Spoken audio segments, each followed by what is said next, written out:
Père et du Fils et du Saint-Esprit. Amen. Ô Seigneur, envoie ton esprit et tout sera créé, et tu renouvelleras la face de la terre. Évangile de Jésus-Christ selon saint Matthieu, au chapitre 16, au verset 13 à 19. En ce temps-là, Jésus, arrivé dans la région de Césarée de Philippe, demandait à ses disciples, au dire des gens, qui est le Fils de l'homme? Ils répondirent, pour les uns, Jean le Baptiste, pour d'autres, Élie, pour d'autres encore, Jérémie ou l'un des prophètes. Jésus leur demanda, et vous, que dites-vous? Pour vous, qui suis-je? Alors Simon-Pierre prit la parole et dit, tu es le Christ, le Fils du Dieu vivant. Prenant la parole à son tour, Jésus lui dit, heureux es-tu, Simon, fils de Jonas.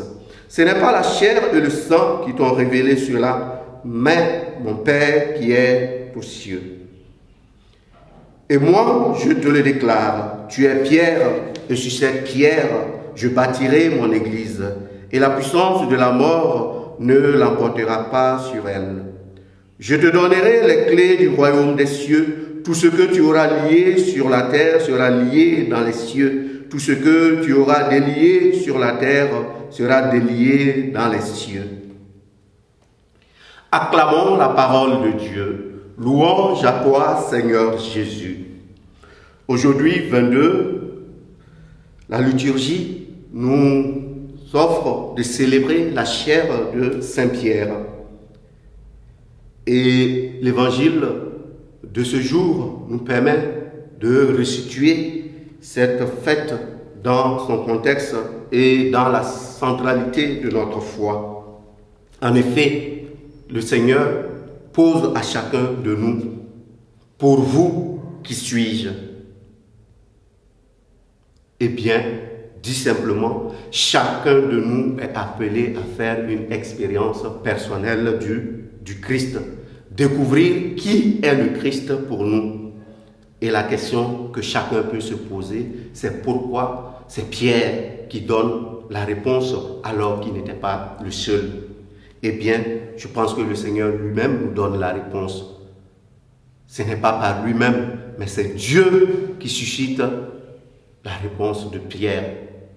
Autrement dit, c'est Dieu qui fait le mouvement vers chacun de nous. C'est Dieu qui s'offre à chacun de nous. Et quelles sont les conditions justement pour accueillir le don de la foi que le Seigneur nous fait? Eh bien, Saint Pierre nous montre le chemin à suivre. Autrement dit, être capable de renoncer à nos projets pour adhérer au projet de Dieu.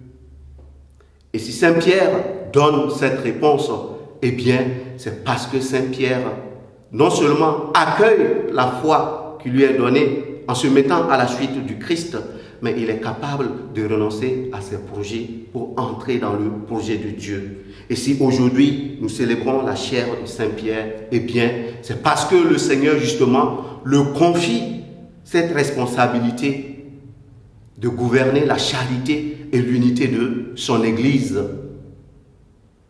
Comment moi, en tant que disciple du Christ, comment moi, en tant que chrétien catholique, j'accueille le mystère du Christ à travers la personne du pape? Comment moi, en tant que chrétien, je vis ma vie en lien avec l'Église universelle? Voilà la question que chacun de nous a à se poser.